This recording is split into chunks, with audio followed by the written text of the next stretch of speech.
Addie, what have you got? I got a badger. You got a badger. Yeah.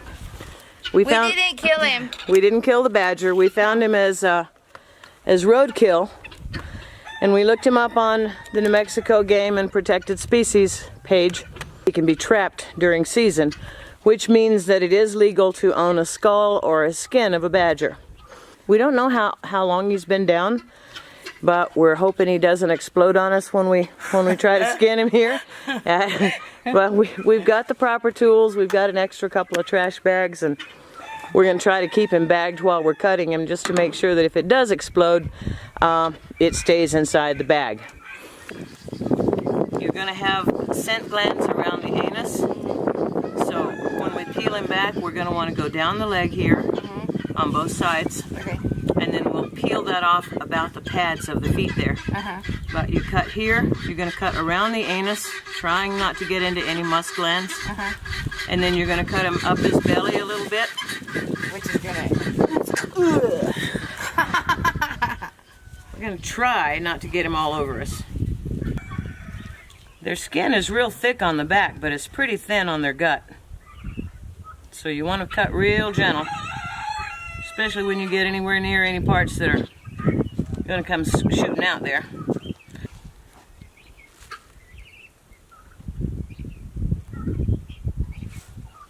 Now, I'm not a professional tanner or skinner, but I've skinned a few critters.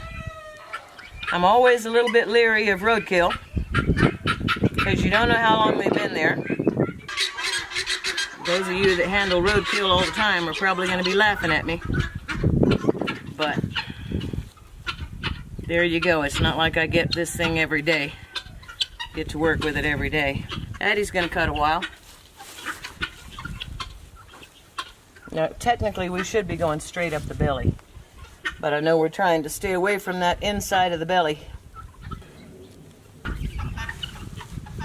Hold his foot up, Addie. I'm going to try to come back around in here. Okay, I'm trying to figure what I want to do is get back in here between the tail. I want to keep the tail.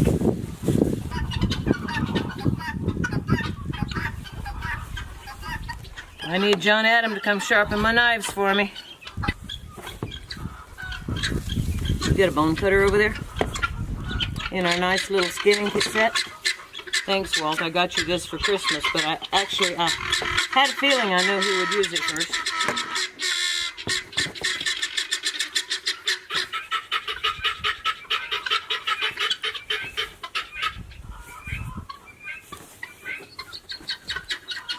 Okay, Addie, I don't have a grip for that. I'm working with a broken finger on my little finger. I doubt it's gonna go through the bone. I think we need the saw.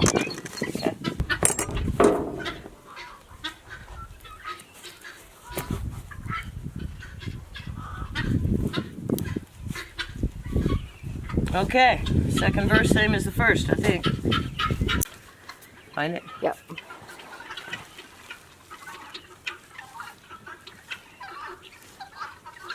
Oops, just cut through the hide.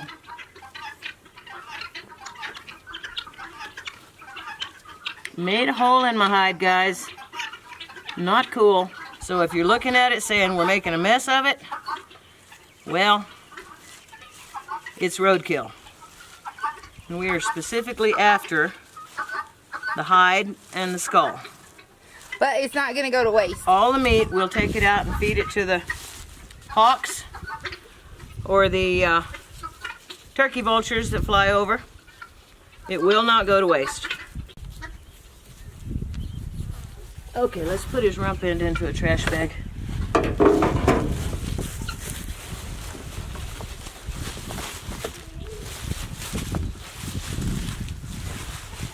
Still bleeding freshly, so he has to be pretty fresh kill. If we were really redneck, we'd be writing up a recipe right now for badger roadkill for dinner. But we're not that redneck, guys. You can say what you want, but we still have a little bit of civilized blood in us. Not much.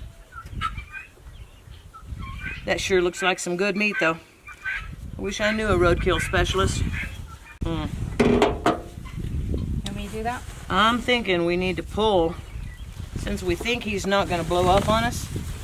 You guys might want to get a look at the actual head and face before we go into butchering him off. Let me move this camera around. I'll show you who we got here. This was Mr. Badger, and he was Mr. Badger until about probably a couple hours ago. And now he's Spirit Badger, but we're going to honor him and we're going to keep the skin and use it for something instead of just letting him rot away on the side of the highway.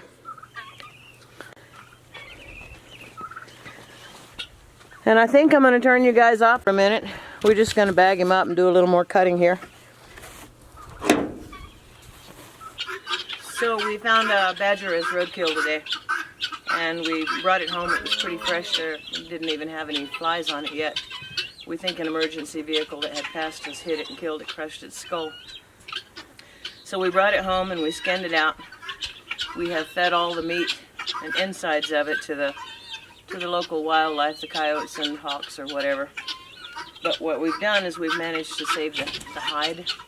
And we dipped it in kerosene right away in case it had any mites or fleas on it. But we're about to take it out of the kerosene. We're going to tack it to this board, and then we're going to use the kerosene baking soda tanning process. We're not going to add any kerosene to it because it's already been soaking in the kerosene. So here's the hide.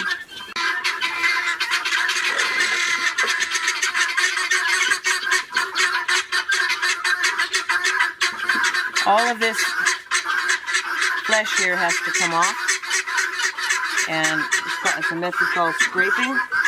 After we tack it down, we're going to scrape as much of that off as we can. Maybe easier said than done, but we'll give it a try. We're going to tack it down now for a while. And we just cut this off. Okay, and pack these in salt. And pack these in salt. Okay. So, a little exacto enough. We're going to go ahead and cut these pads off, and we'll dry them in a salt bucket for like 60 days.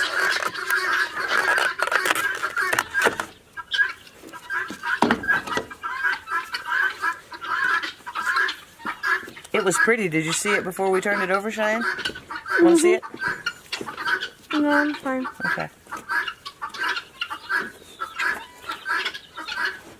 We figured it was more respectful to bring it home and tan the hide than it was to leave it on the highway to be eaten by birds. So at least its life will do something. Never seen a badger before. Eat your chickens. Okay. So we're going to stretch them out. Can you see? We might turn them around so that you can work one side of that and I can work the other. Shall I cut this off and we start again? It's up to you.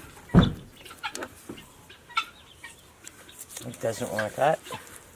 Okay, we're going to turn you guys off for a little while.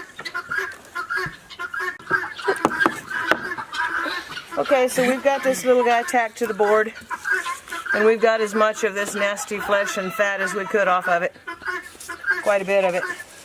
So now we've got some bicarbonate of soda, or baking soda, and we've already got kerosene all over this hide because we soaked the badger in kerosene as soon as we got home to kill any lice or fleas or anything like that. So we're just going to take this bicarbonate of soda and rub it into every spot. And this is called a backyard tanner's process. It's not your fancy tan. It's not your fancy chemicals. We're using kerosene and baking soda. When this dries out tomorrow, we'll come back and put a new coat on it. And maybe after 4 times of doing this, it'll have this hide kind of dried out. The kerosene that we put on it should keep it soft. Should keep the oils pliable in the hide. Like I said, if you're a fancy tanner, go to another page. This is not the page for you. If you're backyard and you want to do it an old way, this is an old way. It's just kerosene and baking soda, or kerosene and bicarbonate of soda. There are ways to salt it. In fact, we're going to put these paws in a bucket and cover them with salt. And they'll be in a bucket for 30 to 60 days. Because they have to dry longer than the rest of this hide does. And you just want to get your baking soda in all of the little corners and places. The hide was soaked in kerosene as soon as we got home and skinned it. So now we'll just put this in a, we want it to be not in a moist place. We're probably going to put it inside the cab of one of these old trucks. Give it some ventilation and still keep it out of the rain if it happens to rain. I don't want to put it in my barns. It's going to stink no matter what you do. If you've got a dead animal hanging on the wall, it's going to stink. So there you go. We'll get back with you in a couple of days on this.